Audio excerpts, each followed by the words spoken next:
Hi everyone. In this video, we'll be seeing how to represent a simple I section as a 1D, 2D, and 3D element in HyperMesh. So we have our HyperMesh software opened over here.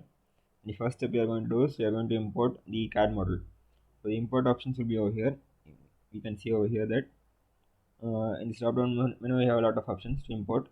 So we are going to import a CAD model. So we are going to press the option import geometry. So once you press that, the import geometry tab has been opened. Here you can browse our file using this select file icon. So the file manager will be open and you can select the required file. So here the iSession IGS is the required file. I'll be linking it in the description. You can download it. So just click it one time and press open. So now that file would have been loaded over here. So iSession.iges. So just click it one time and press import. So now you can see the IGS file has been imported over here. So this is a CAD file that I made in FreeCAD and just exported it as an IGS file. It's a simple I section. So now since we have our model, we'll start with the meshing. So what you're going to do essentially is you're going to convert this I section, this 3D model as a 1D, 2D and 3D mesh. So 1D mesh is nothing but a single line which will be having the properties of this I section, namely Young's modulus, rigidity modulus and all those I section properties. 2D mesh is nothing but an array of plates. Plate is nothing but a flat mesh, four-sided mesh. So we'll be having array of plates, which will be again having the properties of this I section. And coming to 3D, it is nothing but hexa elements that is used to capture this I section area. So now we'll start with 1D. And to start with 1D, we need the properties of this I section. And to get the properties of this I section, we'll be using hyperbeam option. And hyperbeam option is used to capture the properties of sections, and we can do it in many ways, but here we'll do it by just giving mesh. So to give a mesh, we go to 2D and auto mesh. So in the auto mesh menu, it will be asking for a lot of options, and the first one will be the surfaces, like on which surface it should mesh. So that one we can give as the size section over here. Then it will be asking the element size. This one actually depends upon the different standards for different products. Since it's normal, a simple example, I'll be just giving 3. And it is asking next. It will be asking for the type of mesh. So we have quad, trias, mixed, and many other. So here we'll give quads since the I section is like a rectangular area, and quads will do a better mesh than tria. Next, coming to they have asked elements to surface component. So what this is saying is the newly created elements will be absorbed into the surface component. So here the surface component is this whole component, and you can see over here on this tree, you can see I section body. So this is the geometry that was created automatically when the component was imported. So we just create another new component.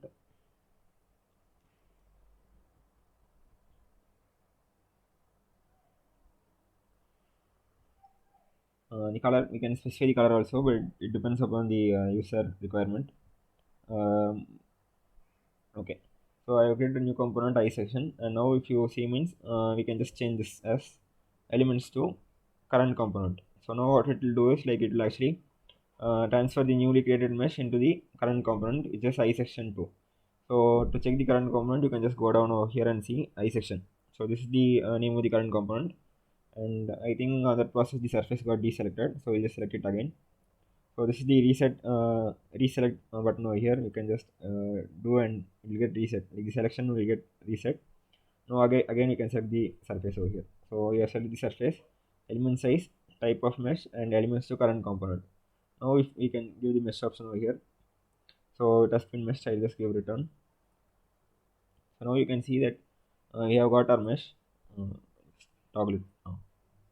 So now you can see the mesh, but as you can see, it's not like the ideal mesh you can expect. Like you have tria and we have a rotating quad over here and the same down also. So overall, this is not like the best mesh you can get. So I just undo this one, return, and control Z. You can undo by using this button also, or else the shortcut is control plus Z, and this one is redo, control plus Y.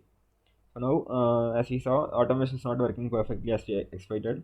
So to bring that perfect mesh we want, we'll just divide the surface into three rectangles. So here you can see like the I section is made up of rectangles only. You can get one rectangle over here, another rectangle over here, and third rectangle over here. So if you mesh it means AutoMesh perfectly works for rectangular areas as compared to I section. So we just try to divide the surface and try again. So to divide the surface, we will be doing a geometry cleanup, and for geometry cleanup, we'll be using geometry and quick edit. So here we have a lot of options for geometry cleanup, and the option that we are going to use is split surface. So using nodes. So that is the first option over here. So you can see that they have asked for two nodes over here, node 1 and node 2.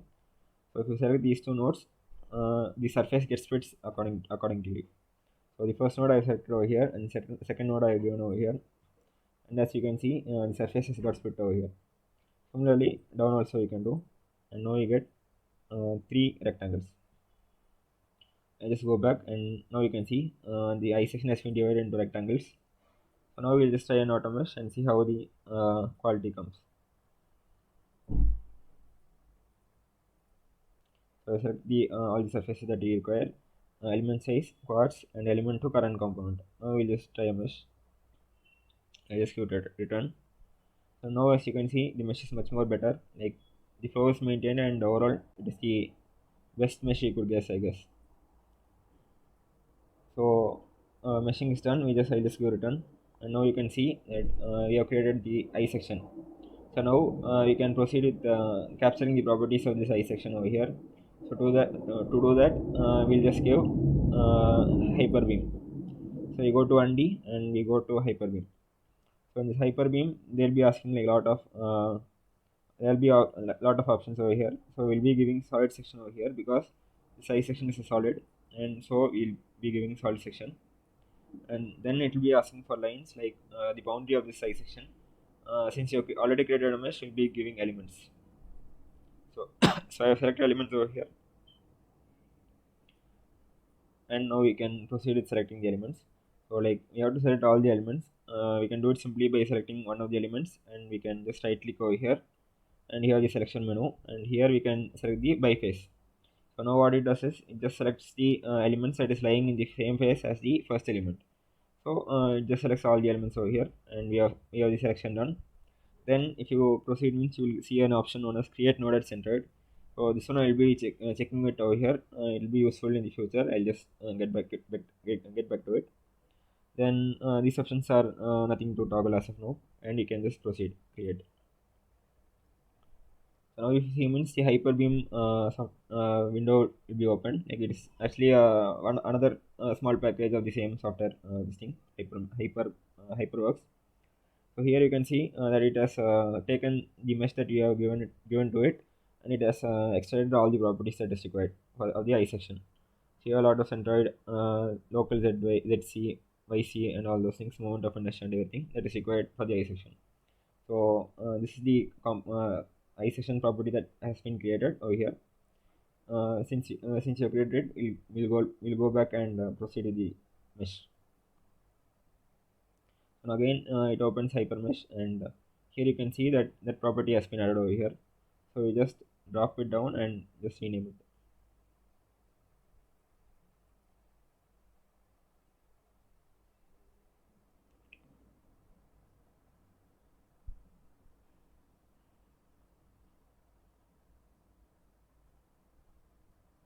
So here we have renamed, and we have the property of the beam. Now we can proceed with the 1D meshing. So before that, we'll also specify the material. So the material can be specified in this tab over here.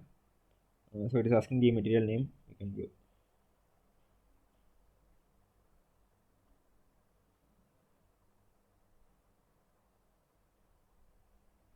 And color, and we have all the options. Color you can give like how you require. And type is actually we have a lot of options: isotropic, anisotropic, fluid, orthotropic, and all those things. Here it's just a simple example, so we'll be using isotropic as the type. And card image will be based upon the solver you will be using. So here I have just given OptiStruct, and so Mat4 would be the best option for me, and created it. So after you have created, you'll have a lot of options to change like K, CP, density, h and all those things. You can change it as required. So once you uh, fed the values of these values, like I think is Young's modulus and CP, rho density, all those things, you'll get the material finished. Now you just go back, return. Now you can see like in this tree diagram, we have a material also, like we have the material 01 that we have created just now. So now we can proceed to the meshing. So we go to undo and line mesh. And before doing the mesh, actually we have to do another option. Like I'll just show why we are going to do that. So here in the line mesh, it is asking for lines. Like it is asking for which line to connect. So you can give like any of the lines over here, but the ideal would be like to give the centered line, so that the mesh actually creates around this one. So I just give nodes over here, and if you can see, uh, you have a centered node created as we have selected it before. So one of the nodes is over here, so you can select this one, and another node should be on this side. But as you can see, we don't have, so we'll just create it and come back again. So to create it, we can go to geometry and nodes and create another node on that location. But instead, I think translate would be a better option over here. So tools and translate. So here you can see like translate option essentially translates a node to a given location. So here it is asking for the nodes, like which node to select, and I will just give this one. And next it will be asking for the vector along which this has to be translated. But before that, we have to duplicate this node. So we just right click it over here, and we have the selection menu, and we can give it as duplicate. So now essentially what happens is we have a node over here, and a second node has also been created, so that when we translate it, a separate node will be created there, and this won't be affected. So now we can specify the vector direction, like in which direction it has to move. So n1 would be any starting point over here, and n2 would be the ending point,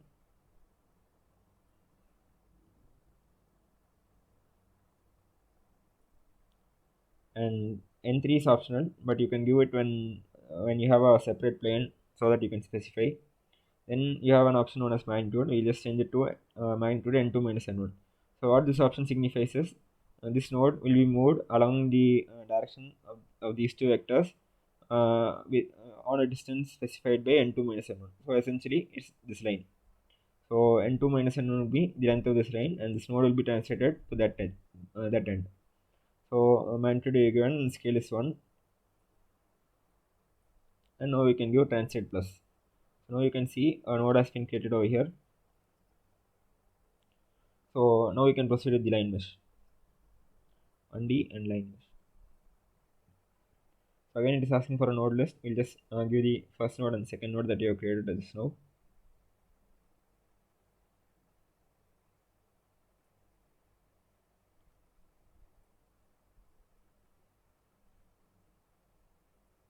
So we are given the node list over here, like the starting and the ending point of that line we are going to create, and then we have element size. So if you remember, I would have given 3 over here, and it is just to give 3 again over here, like the overall global element size. Then it will be asking the properties, so we can give a property over here. But before that, you have to create a property a table for that one. So we'll just go over here and create a property. So this is actually the property over here. You can just create it, and property name is size section 1D.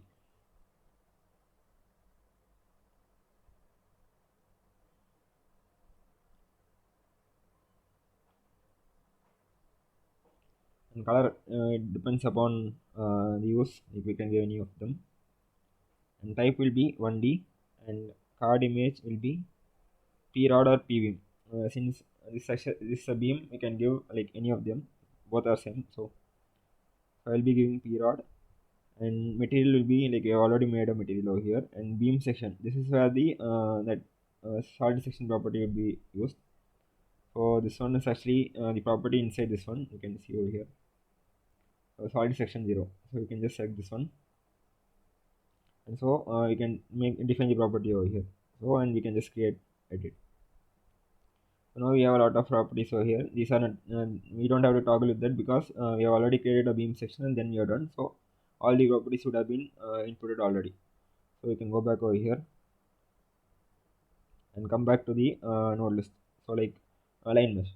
So you are given the nodes and elements is given, and property you can just give the new property that you have just created, I section 1D. So now you have created the property also, and node list, I presume it has got selected. Yes, so it has got selected over here, and element size is 3 and it is prod. So now you can just mesh it. Now you can see it has created a line. I'll just show you. Now it has created a line mesh of 67 elements. Like it has taken the distance of 3 and it has created, and it has the properties of the beam that you have just created also. So you can just return. Now this is the line mesh. This is the 1D mesh. So it might not seem like a very good mesh, but we can just change the view over here. So now you can see that it has almost captured the full eye section over here, like as we required. So that is the 1D meshing. So we'll just keep it aside.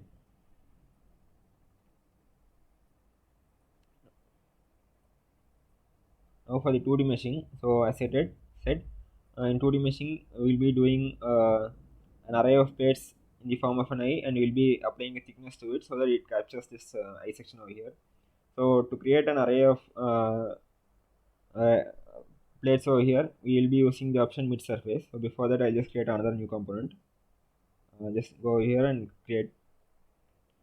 Then this one will be eye section 2D.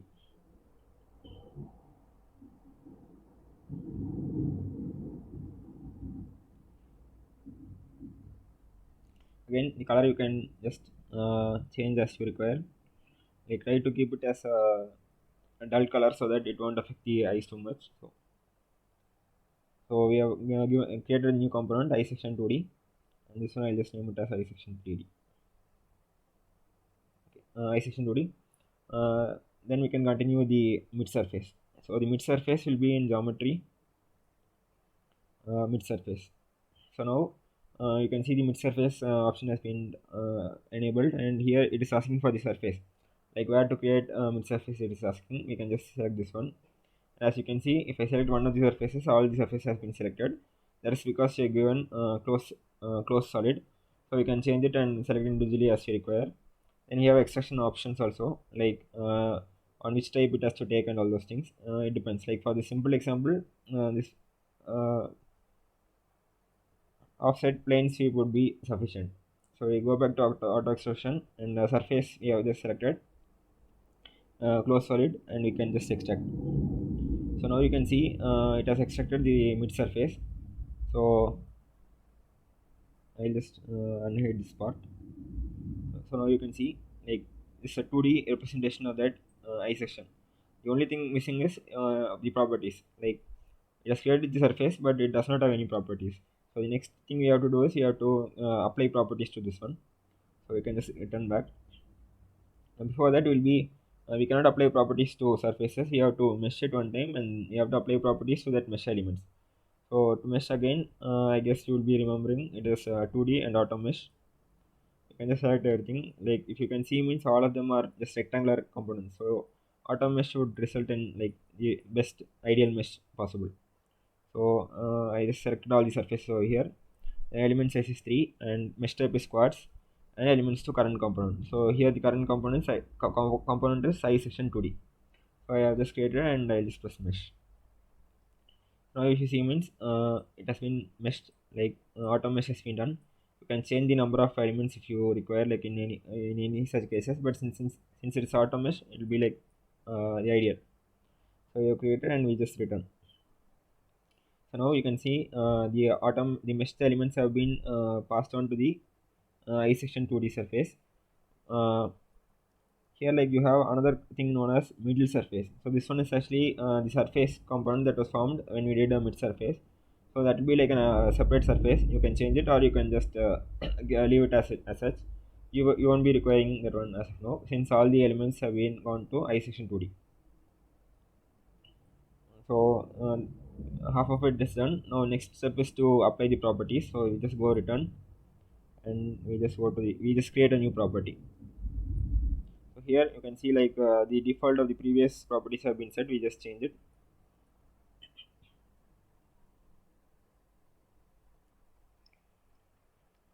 Color again it's required, but it's not like so necessary. And type is actually 2D over here. This again depends upon the solver. Like I am using OptiStruct, and for that solver these are the options. For other solvers it will be different, and depending upon that we have to change. And again card image will be P shell. Again this too depends upon the solver and the required output we require. Since here we are just going to thicken it, we are using P shell. And material is material 01 that we have created just before. Then we can go to create slash edit, and here we have a lot of options, but the only option we require is thickness. Since we have not specified the thickness of it, so the initial thickness was actually 20. You can just measure it by using distance thing. I'll just show it afterwards. Now I am just giving it as 20.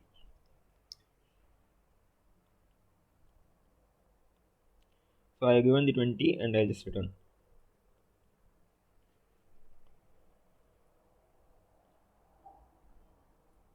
So now you can see over here another property has been created. Like iSection 1D was the previous one, and iSection 2D is the new one that you have created just now.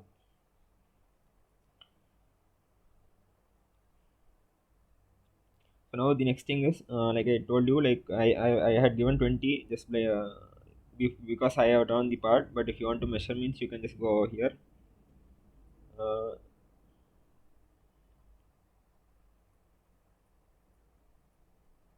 we have the iSection over here to measure. We are essentially going to measure this distance over here.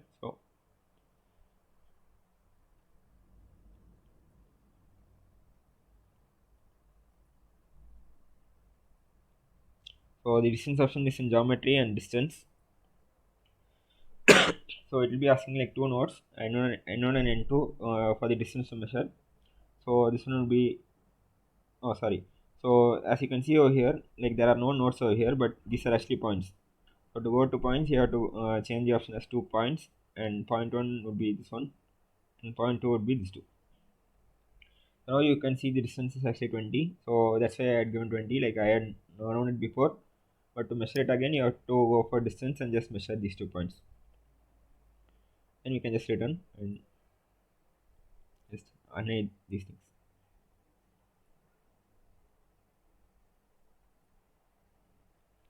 So this is our mesh. We have to apply the property to property that thickness property to this mesh. So to do that, we just click one time, and here we have unspecified. We just click it one more time and just give the property. And we give OK. So now the property has been applied, but you might not be seeing anything. To change that, we just go over here. Okay. Now you can see that our mesh has captured the iSection almost perfectly. Only the few areas is missing are these two. So it won't make a big issue. Like the properties are set, and this is just a visual representation. So while visually while it may not look like the ideal thing, but property wise it's actually capturing the whole element.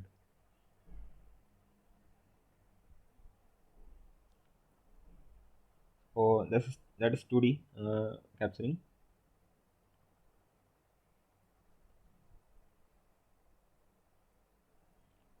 So next one we'll be doing 3D capture. Now you can see that the element is like transparent, so you can change it by going to this option over here. You can just reduce the transparency and return. So now you can see the element is okay, like the original thing.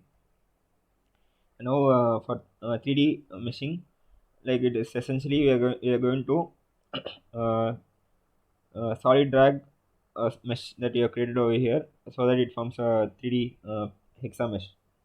So like we'll just go to 3D and solid map over here, and over here we are going to use the line drag option. And here if you can see means it be asking for elements to drag as well as faces by nodes and along lines. So we'll be using the elements that you have created in the first thing, like iSection, the first iSection that we have created.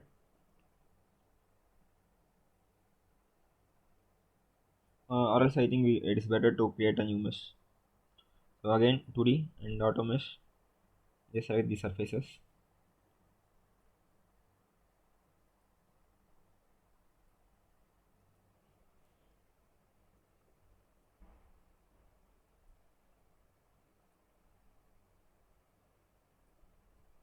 So I just select it again. It's the same process repeated again. And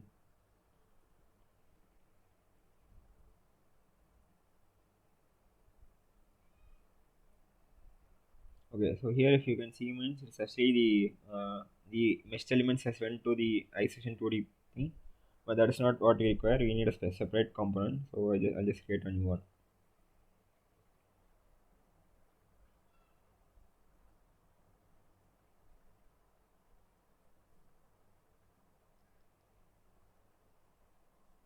So iSection 3D, I have just created a new component over here, and I'll just change the color. Like okay, so we have a new component over here, and we'll just do an auto mesh again.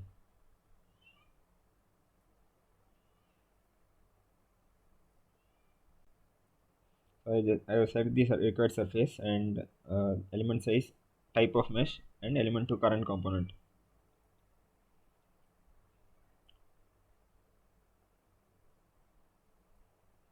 Now you can see the mesh has been created, like the same as before, and now we can proceed with the solid map, 3D and solid map. Here you have a lot of options, and line drag is our option as I said. And now it is asking for the elements. Again, we can just select the only the face elements over here. One we can select, and we can just select the other rest of them by face. So now I have selected the elements. Next, we need to drag. We need a line to drag these elements along. So that will be we can just change it over here. Lines, and you can use any of these parallel lines. I'll be using this line. And again, it's asking for element size is 3. Like there is a global element size that you have set over here. Again, it depends upon the component and intensity. Then we can just give a mesh and return. Now you can see it has created a solid map using those elements. Again, the solid map would actually be created in another new component, so you have to just transfer those elements into this one.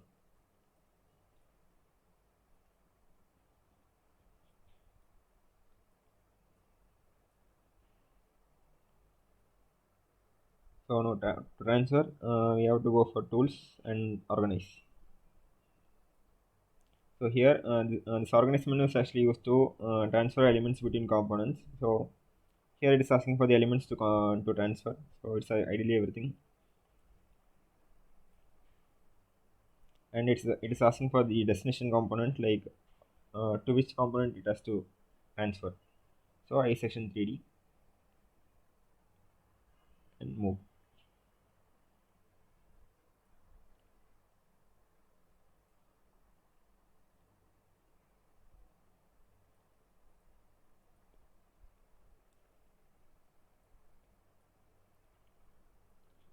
So now you can see that all the components has been transferred to iSection 3D. So this is the 3D iSection,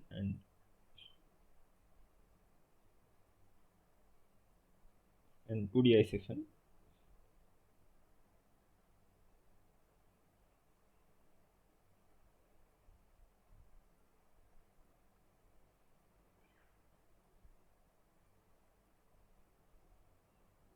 And this one is the 1D iSection.